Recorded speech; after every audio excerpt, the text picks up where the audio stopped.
script being ran. Like I said, personally, I wouldn't try to take advantage of any vulnerability you see without getting authorized permission, but it's just an interesting tool to watch the communication between the client and the server. All right, pick your browser of choice. Bam, I picked Firefox, and here's why. Proxy settings are not system-wide, and you can use plugins that are built in Firefox. This is my browser of choice and the only browser I use for Burp. Like I said, you can use whatever browser you're happy with, but this one, it's pretty simple. Here you go, ready? You just set up Burp to your browser. Just point it to localhost 8080. That's the default for Burp. That's why I put it. You can change it to whatever you want. And make sure you have used this proxy server for all protocols. Browser set, halfway done to burping. Set up Burp. Set proxy to 127.0.0.188, also known as localhost, which is the default right out of the box, so you don't really got to do anything with Burp. Bam. I'm not kidding. You're ready to go. You are burping away. And with that, it's the end of the talk. I appreciate. No, I'm kidding. All right. So let's get into some methodology. Yes, sir. So you said it's a highly dependent on Java. What version of Java do you recommend? 1.6, 1.7? Actually, it's a contained jar file. So I keep up with the. Well, let me just. For the company I work for, Java's not updated regularly. But I've had no issue with it running on our version of Java, which is a few versions behind. Because it's a self-contained jar file, I think you can get away with even just a standard Java inversion. Like I said, it's self-contained, so I really don't think you need Java. It's if you want to expose some of the extender options that Java would be critical if you're going to write your own Java extended options, which we'll get into. All right, so methodology. Professional version. So once again, you set the scope, you scan, and boom, you got loop. No, because this is what could happen. So once again, anytime you run an automated scanner against this system, potentially you have the ability to knock it over. So it's not quite this easy. You can. Just make sure you got your management's approval if you try to do this at your company, because the circumstances, you might be looking for something else other than loop. So the real methodology.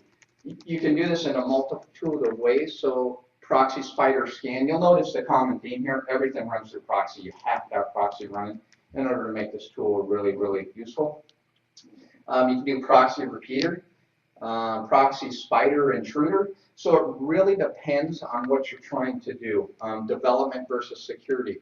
So if I was a developer, I would be doing the proxy, spider, repeater type methodology, probably, even though it's not up here, because I'd like the spider the site to make sure that all the links and the URLs that are supposed to be hidden or exposed are showing up. And then intruder, like I said, is a one-time request each time, so you can see the interaction between your website and the client. Security, I never use spider, once again, and the reason is because I'm somewhat familiar with our websites. If I was to do if we were to, let's say, build a new website from scratch, I would definitely use spider to try to expose any hidden URLs that might be out there, and check robot.txt and all that other neat stuff. So here's my 2 cents. This is how I use the tool. So I always do manual. I set intercept to off, and you'll see why in a second. It's cool if you want to do single interception one at a time, and literally what that does, you make a request, it stops it, you have to forward it on, and so on and so forth. But even with interception off, the proxy itself will record every single URL you go to, and even some you don't, and we'll get into that in a second.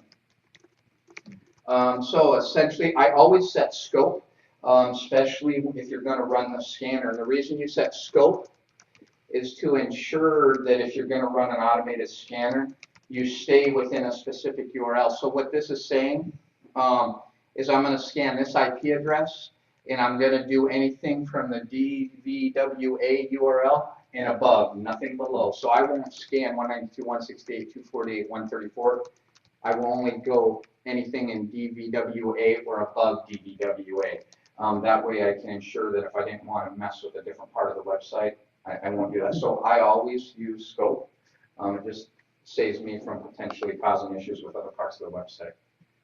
This is a regular expression. Don't worry, you don't have to know regular expressions. Burp will do that for you. So this is why I do manual investigation. You get to know your target a lot better and understand all the different components. Larger sites, so like I said, I alluded to larger sites, like if you work for consumersenergy.com, that's a pretty big site. You might want to use Spider. But if it was consumersenergy.com or yahoo.com/sales, you might not want to use Spider. You would just set the scope to say yahoo.com/sales, and you could go from there. If you find something interesting, and we'll get into what interesting means, you can send it to repeater and intruder.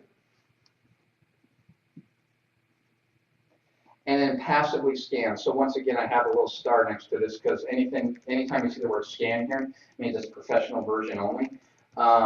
And by default, the scanner will passively scan. So that's a lot different than automated scanning in the aspect that it's only going to scan URLs that you go to. Versus a full-blown scan where you just point it at the IP address and hit go, and it takes everything in its repertoire and just fires it at the website. So passive scanning is always part of the professional tool. Like I said, you don't need it, just depends on what you're trying to do. All right. So how do you find vulnerabilities? This is with repeater. So let's say I found a special, something that looked interesting to me, a URL, maybe there's an input box of some sort, something that caught my eye. I'd locate it, I'd send it to repeater, and we're gonna walk through this here in 1 second, just showing I'm just trying to give you the base level of how to use the tool. And like I said, this is good for manual manipulation, one request at a time. Is when I use this. For instance, if I wanted to test SQL injection, I would do one manual repeater with, let's just say, the uptick, and fire it away in repeater and see what I got in response. If I got something out of the ordinary, then I might take it a step further, try one more time with repeater, see what kind of response I get back, and if I got an interesting response then I might switch tools and go to intruder because maybe potentially I have an SQL injection vulnerability. The other good reason, both intruder and repeater bypass browser defensive measures by default. So anytime you run something through your browser, whether it's Firefox or Internet Explorer or Chrome, there's built-in security features of your browser. Well, Burp Suite bypasses all that. It'll get rid of URL encoding. It gets rid of cross-site scripting filters. So this is another reason to use repeater and intruder and not your actual browser, just for this reason alone.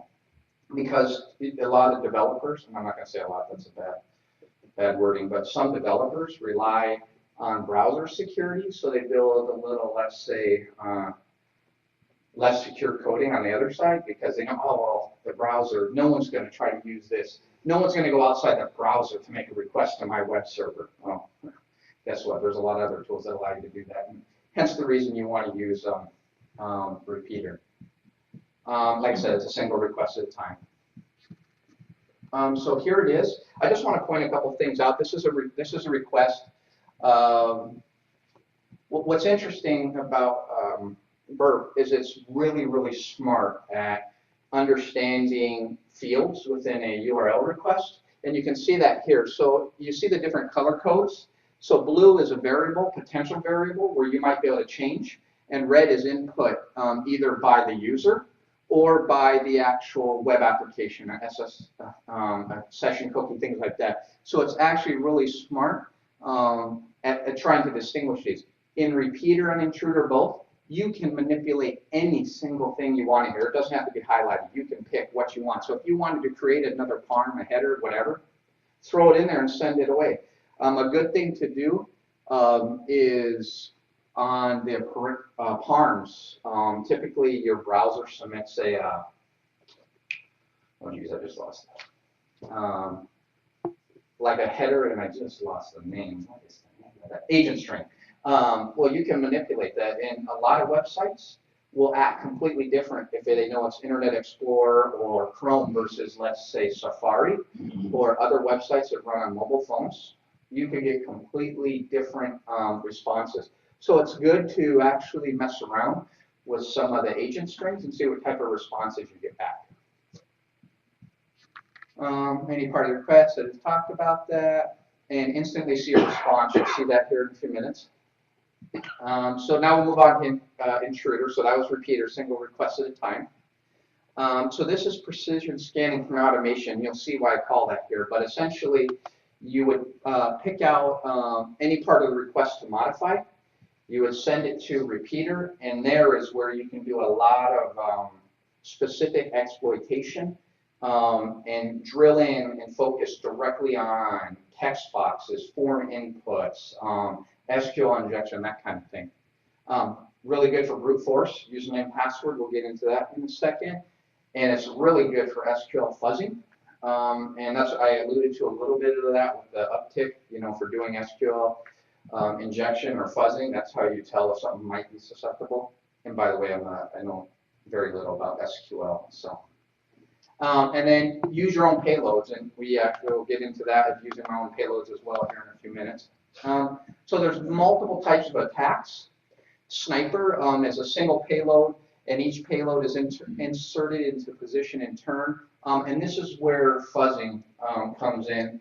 And you will actually, I'll use a sniper attack here in a second. But so if you see, for instance, an input box that maybe if you put in an ID and it's supposed to return you a name, that would be a place where you want to use a sniper attack because it's one box and it's the same input in that box over and over again. Battering ram, single set of payloads, iterates through the payloads, placing same payloads into all positions at the same time.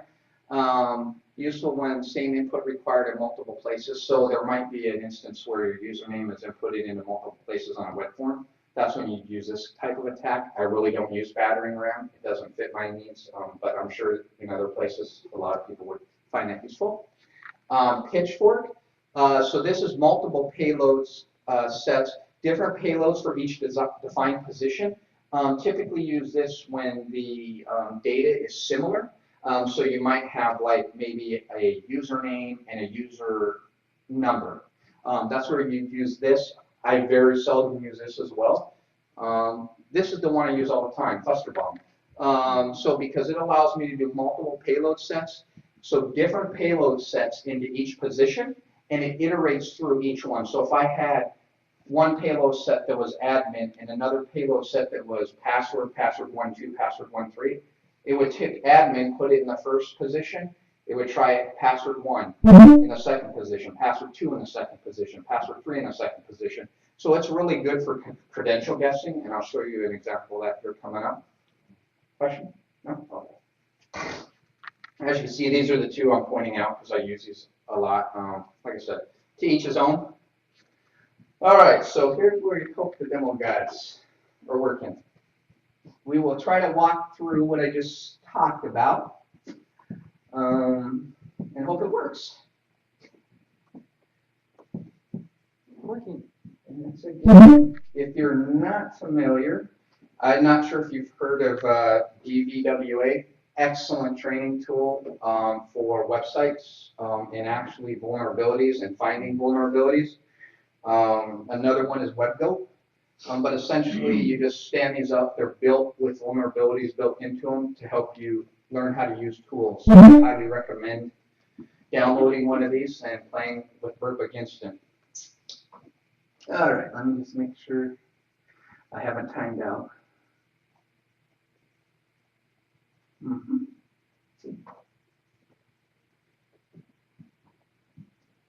Of course it did.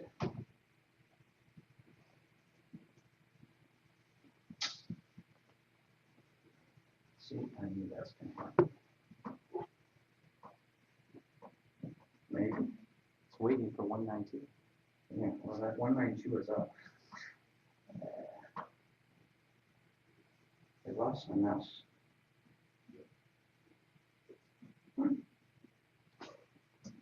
Those demo guides, huh? Very much. It worked all fine.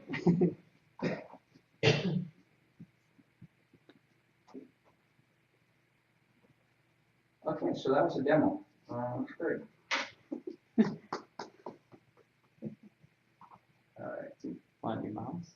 Yeah, I got the mouse back at least.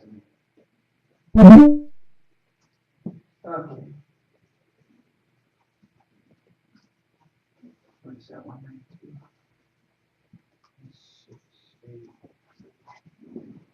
248, 134. 134. Because you're using Firefox. Oh, thanks. Hopefully. Okay. Yeah. Okay. We're good. All right. So to set this up, first thing you gotta go on network, localhost. So here's the part I talked about, setting up the browser. You can see it's set to use localhost. So that's all good. So then you come over here to proxy. Of course, this is my own fault. It wasn't a demo guide, it was me. Anyways, what's nice about this is right now I have it set to interception. That's its default behavior out of the box. And you can see it's telling me I just didn't catch it. But this little thing up here turned orange, telling me it intercepted a piece of traffic. That's why nothing's happening. So if I click here to go along with my methodology I spoke about, I'm going to turn interception off. And when I do that, you hopefully now see some web activity. There we go. All right. Now we're cooking.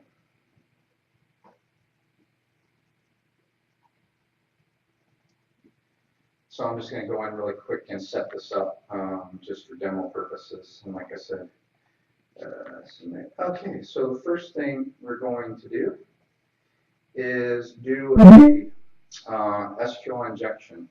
So this is where I would use intruder. I talked about fuzzing in an application. So I would find an interesting URL, and this happens to be an interesting URL that takes data.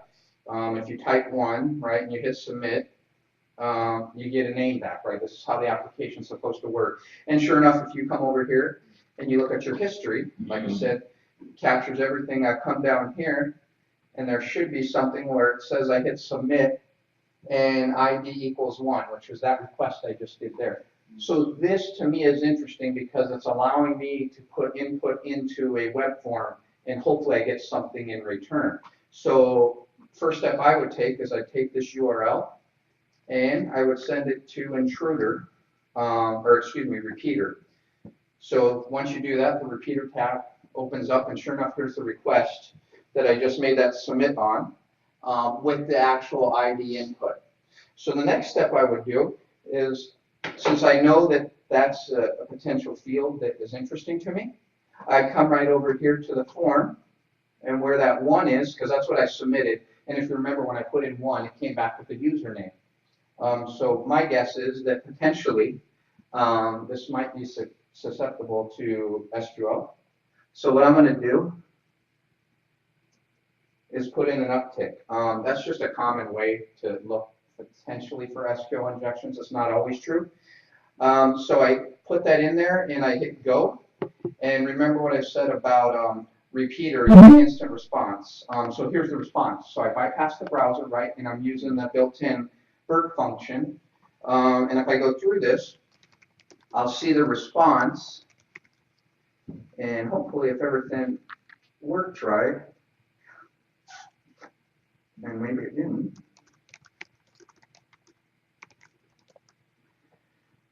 I should see an error message.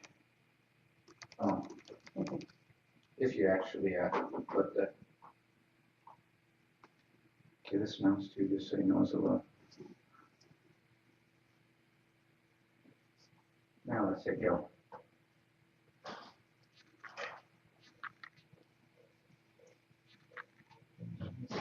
Shouldn't submit turn blue? What's that? It shouldn't submit turn blue and you have to sign in. No, it doesn't actually show. This is just the response, but I'm curious why I'm not seeing what I'm expecting to see right now. Okay, I'm going to cheat for 1 second.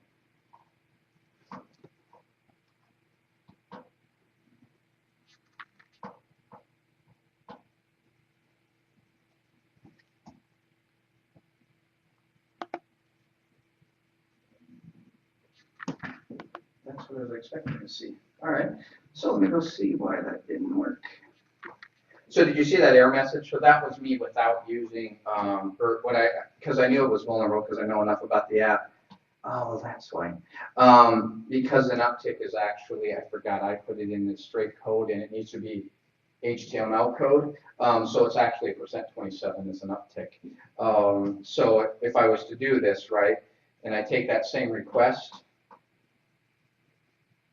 and I submit that to repeater, excuse me. And now, if I would have put it in right first time, what should have happened is I get a response. And right now, so right away, just based on this, I can tell that it's potentially vulnerable to an SQL injection based on the error message, right? That the syntax, the SQL syntax is incorrect. So then what I would do is I take another step, and I don't know percent on the top of my head what percent is. So I'm going to switch over to intruder now because I can tell it what I want to put. So down my methodology, remember I say I start with intruder and then I start with repeater, then I go to intruder. So now that I see there's a potential where I could use intruder to help me gain a little farther into the application, I'll go back over to the target. I'll take that same request, but instead I'll send it to intruder, which then pops up the next orange box up here. And we got into those different payloads and positions. So right here's the request, and we talked about the position. So here's all the positions that Burp knew right out of the gate that potentially you could put variables in. And the one I'm interested in is this ID, because that's what that correlated to on the submit form. So if you go back here, and you go back to the web page, right here, this is that submit, and that is this field right here. So what you do is you clear out all the variables. So that clears the variables that Burp found. Since I only care about one specific variable, what I would do in this case is I would identify that variable, and I would add. So that's identified that variable, that's the one I want to go through and further investigate. So now that I got that set up, I have sniper set that we talked about for fuzzing. Sniper's better because you're going to put different types of data in the same payload in only one position. So I got sniper set up as my choice for the attack type. So I come over to payload, and what I could do here is I can put in a tab or an uptick. I add that. 1 second here. I wrote a couple other ones down, so I wouldn't forget them. Gosh, this mouse is opposite. So then you could do something like this. This is another comment. So I know the uptick works, and typically on an SQL injection potentiality, it's because the quotes aren't in the right place. So I knew by putting 1, I got an SQL error of some sort. So now I just have to figure out how you actually make an SQL statement, how it's interpreting the SQL statement. So for this one, I'm going to put a quote to try to close that, but I'm going to add a little more behind it. So for instance, I would do and percent or 1 equals, oh, whoops, 1 equals 1. All right, and I'm going to add this, and I'll tell you what this means in a second. So all this statement actually says, and really quickly, is just that I'm going to look for an and percent, and if that's not true, 1 is always equal 1. That's a true statement. So in SQL, if you can get something to say it's always true, it should potentially, if there's some vulnerability there, it should hopefully return something. So this is my payload options. I've selected payload set 1, which is what I identified here. This is payload set 1. And all you have to do now, what's that? Question? No. And where is it? Oh boy. Where is attack? Intruder start attack. Free to, yeah, that's right. So that is, so one other limitation I forgot to mention with the free version, you're still allowed to do intruder, but it limits how many attacks it does per interval. So I think it's like you can do 10, don't quote me on this, maybe 10 or 15 requests per second. The free version, or the professional version, unlimited. So that's another, if you're going to be doing this kind of stuff and you don't want to wait, you want to go with the professional version. Hit OK. So right away, you'll notice, and this is how, just by a quick glance, you'll notice these numbers here. So these are the lengths of the page returned. So here's the baseline request, right? Here is the second page that was returned, 510, which tells you there was nothing different returned. Because remember, my base request of this whole thing was an uptick, right? My next thing I submitted in my payload was the uptick. So I would think that those two would be the same. But you see, potentially, with this ampersand percent or 1 equals 1, I got a different length altogether. So that tells me the application responded in a different way. So what you go take a look at is we go look on this. Open this up a little. So here is my response. I put that in, or the request, and here's the response. You have an error in your SQL. Check the manual.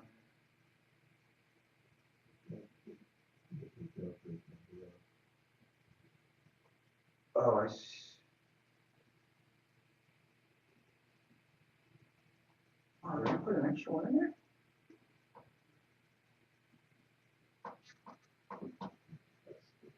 I think it's because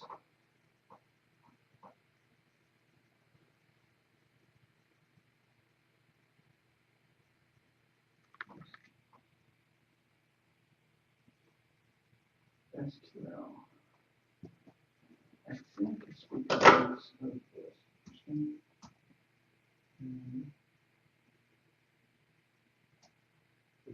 Like I said, I'm not an SQL master, and this is basic SQL, so.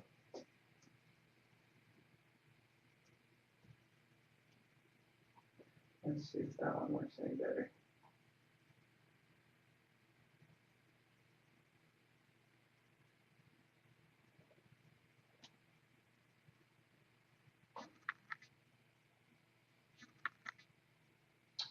There we go. That one looks like it may be returned what I was looking for.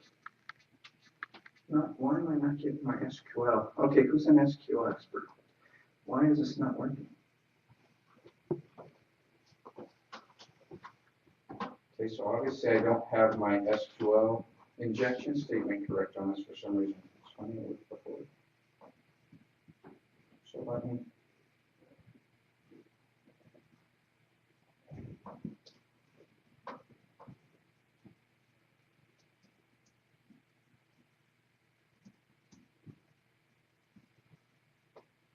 Percent, oh, that's fine.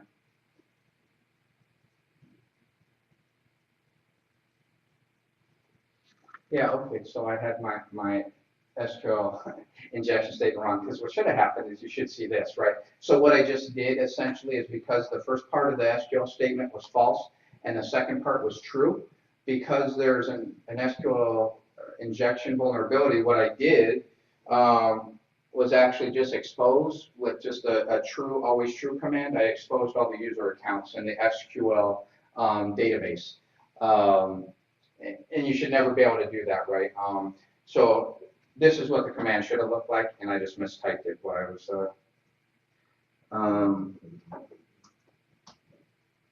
So let me copy this really quick. Copy. So if I put this back in here, the intruder, and we will remove these guys. And then add.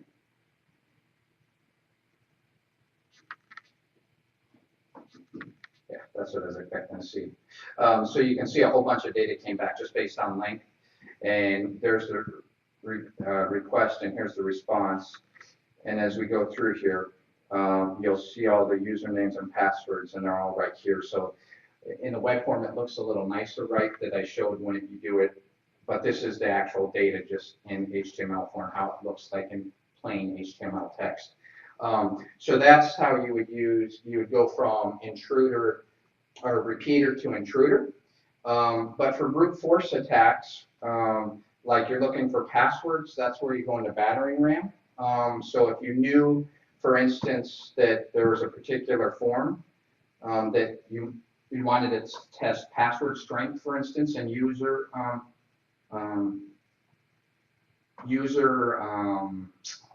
I forgot the name of it, sorry, enumeration, you would use something like what I'm going to show you here. So if we go to the web page, and we're just going to select the next vulnerability, which is brute force. And this literally is just a,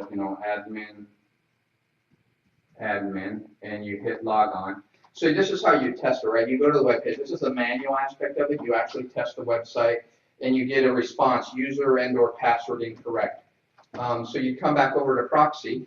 You'd find that response, which was right here, user, admin, password, and the response is in here just saying that, the password is incorrect, username or password incorrect. So what I do is you take this same concept, but you just send it directly to intruder.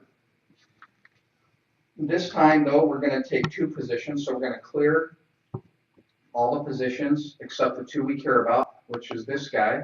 We're going to hit an add, and we're going to hit password. We're going to hit an add. So those are the 2 positions I care about, or the 2 variables. So payloads, we'll come over to payloads. Oops, sorry, got to go back over here. And instead of sniper, we want to do cluster bomb. As you remember, that takes 1 input and another input and just iterates through the whole thing. So if I come back over to payloads, so now I'm talking payload set 1. So what do I want to input into payload set 1? So what's nice is I actually have a username. So we're going to load user text. Hit that. There's just the usernames I want to try. So what's going to happen is payload 1 is going to try root, admin, and user in payload 1. In payload 2, just hit the drop down. You load, and I want to try passwords. That was the second field in the web form. And so what's going to happen? It's going to iterate through admin was the first username, and then admin, then it's going to go admin foo, admin password 12, admin password. I could set options, and what I typically do here, so there's these grep matches. So what you can do, remember there was that response that said invalid username and password. If I go back to the website, so this username and password. So if you were doing this and you were running a lot of brute force attempts, you could copy this right here, and you could add it to this. So add. So if I hit this, what this is saying is flag results with responses matching these expressions. So as it goes through and it iterates through each form, it's looking for this username and password is incorrect. When it doesn't see that, it says, you didn't get that response. Well, if you didn't get that response, something else has occurred. Maybe it's a legitimate username and password. So this will save you time, and you'll see this on the next screen. This would save you time if you're doing a huge amount of brute force attacks or even SQL injections. You know what should be returned or what's expected to be returned on a web page. If you don't see that, then you know something has changed, and it'll just make it highlighted a lot easier. So if you're doing thousands of these, it makes it a lot easier to see. So I'm all set now. I got my payloads loaded. My options, I'm going to look for that. Did it not add it? Yeah, it did. Okay. So then you just go right up to intruder and start attack. And you actually see it or iterate through all these.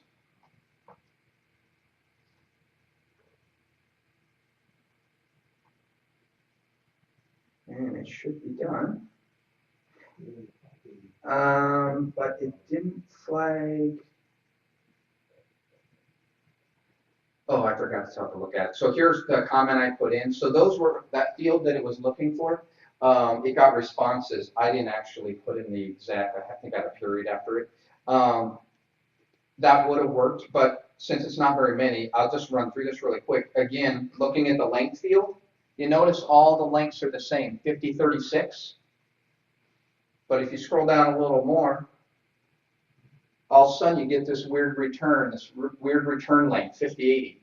That tells me right away that there's something different about that web page that isn't consistent with probably invalid attempts. So a quick way to do that, and here's the username and password, right, that it said was the invalid attempt, the 5080. So if we go look at the one before it, the request, the response, and if you come down here, username or password incorrect. So we'll look at the next one down. We'll go to the request.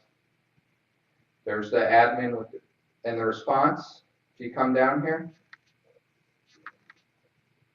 so right away you see that it puts something completely different. It says welcome to the password protected area, admin. So right away I know that I have hit gold in this particular scenario because I just logged in as admin. And to validate that, right, I mean, you would just come back over to the website. And what did we say it was? Admin password. And I should, if everything works right, based on what it just showed me.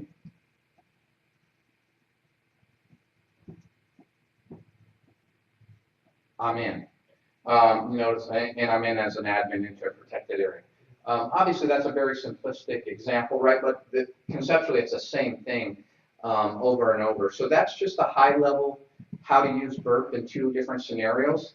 I want to jump back to the slides now to talk about extender, but I will show you a quick what extender is. Let me get rid of this guy. So if you go back, there's a tab called extender. So many ways to extend burp. You can write your own code. They have built-in APIs. They have a BAP store. They have extensions. I'm going to talk about the BAP store real quick. One, it's easy to talk about. But this is all code that is written by BAP users, whether it's in Java, Python, or Ruby. Those are the 3 languages that integrate into burp.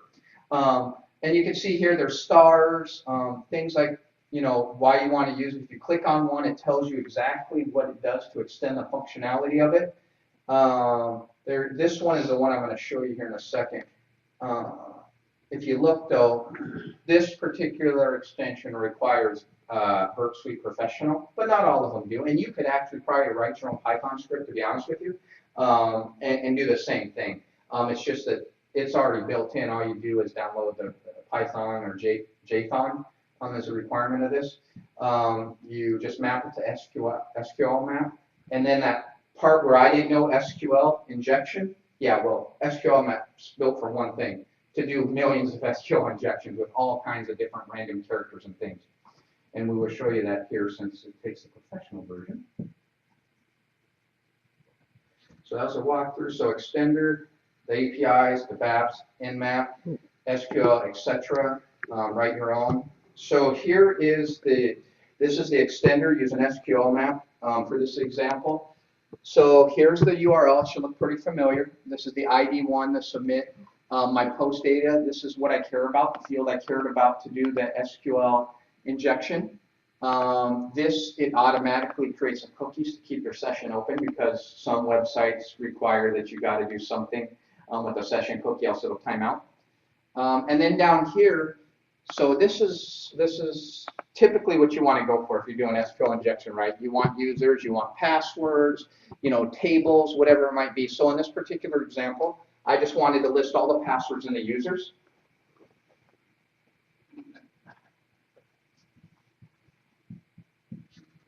So because it required, this particular one required professional, this is the actual scanning portion, or the scanner of Burp that is part of the professional. It just uses that for this particular extender to report the findings, not all, only if it says it requires professional does it. But right away you could see I did an SQL map, the severity of high, here's the host path, the application has been found to be vulnerable to SQL injection by SQL map.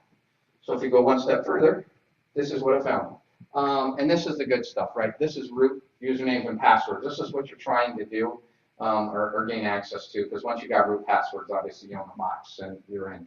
So you can see here it ran some SQL queries of some sort, and it was able to return all the users, including there's the root password. And it's really not hard, but I had that doing so just in case someone's copying this. So that's what you can do with Extender. Just wanted to show you little options. Like I said, the free version, you can get a bunch of extensions that don't cost anything. So on that, closing thoughts, free version great for developers, integrate into your development process because it allows you to execute tests, just basic tests like I did really quick, SQL, username, password, HTTP, cookie requests, secure cookie, secure connections, things like that.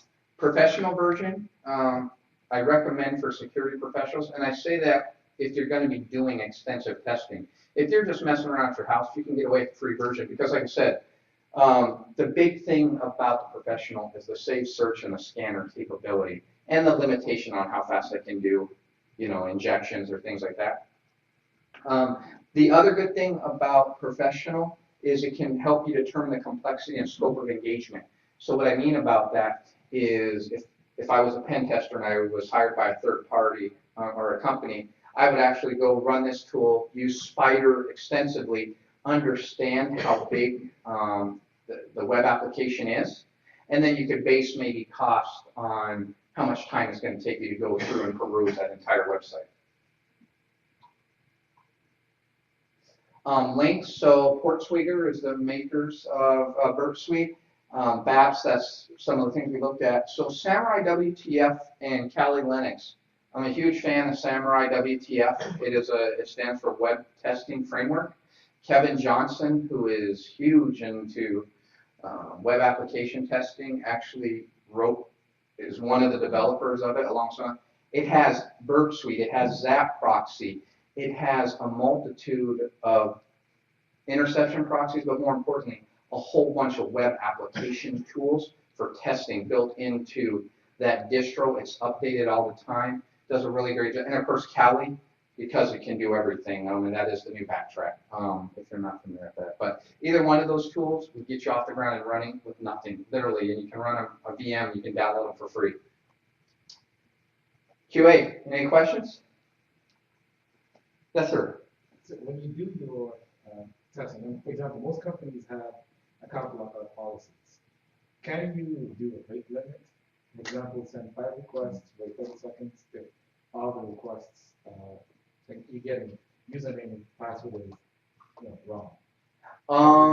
You can, I believe you can. I've never done that. So typically how I do that, right, is I would send 5 or 6 requests or 10, and I would see because it would say, depending on how good your developers are, right, typically a developer will say bad username and password, bad username and password. But sometimes when you get to that 7th or 8th or 9th or 10th login, it might say your account has been locked out. So the first thing I would do is look for that message, figure out what it takes to lock that out. Let's say it's 10. Okay, so I know it's 10 now. Then I would try to rate limit, figure it out. Now I'd have to sit there obviously for some time. I'd go back and try it. If it says that account's still locked out, then I'd wait another 15 minutes. It's hard with the tool because once you're locked out, you don't know how long to wait. There isn't a way to easily adjust the tool that I found to say, okay, try these 5 passwords for 15 minutes. Okay, wait 20 minutes. No, it'd be more of a manual. I don't know how. I've never found a feature to do that. It might exist. Yes, sir. Yeah, but could you use it if you do kind of the name convention for a company for accounts to just brute force and lock out everybody's account by putting them all in? And very good. So yeah, this I could easily lock out. Yeah, I could easily lock out 10,000 accounts in less than 5 minutes. I mean, it literally, like I said, the professional version doesn't have rate limiting on it. I don't know what the capabilities are. I'm going to guess it's based on the system you're using. But I'm sure it's up there high enough that within a matter of minutes, 30 or less maybe, you could easily lock out a lot of accounts if you're exposing usernames and passwords or accounts to web applications. That's something we do test, by the way, a lot. So yes, you can. And like I said, that's why I said this tool can be used in really bad ways, obviously, as well. It's pretty simple to use it for brute force attacking, for SQL injection, and let it run. And if you have a professional version, you really want to mess with someone, right?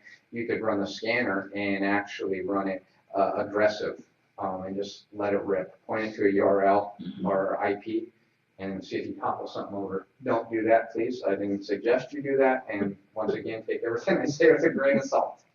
Any other questions? In the free version, what actually gets sent back to the maker? Nothing that I can see, because inside the company I work for, we have proxy, that doesn't allow any outbound traffic. It is proxy aware, and I didn't get in, like I said, to actually see the tool in its full, and literally you could probably do like a 2-day course probably on Burp itself and all the functionality. But one of the pieces that does have, so in some companies, right, you do run proxy servers, and if you were trying to test a proxy or a website that had to go through proxy, there's options here that it does support upstream proxies. So, oops, I gotta be on the right tab. So right here, where is it? Somewhere here. Where's upstream proxy? There it is. Oh, that's SSL pass-through. So you can do man-in-the-middle attacks with this as well. Why am I not seeing that? Huh. It is in here. I'm not seeing it right on top of the head. But there is a way to integrate proxy. So if you run a proxy at work, you can still use 2 proxies, essentially, one locally and one to pass it on. Anything else? Sweet. Well, I appreciate everyone's time. Thank you.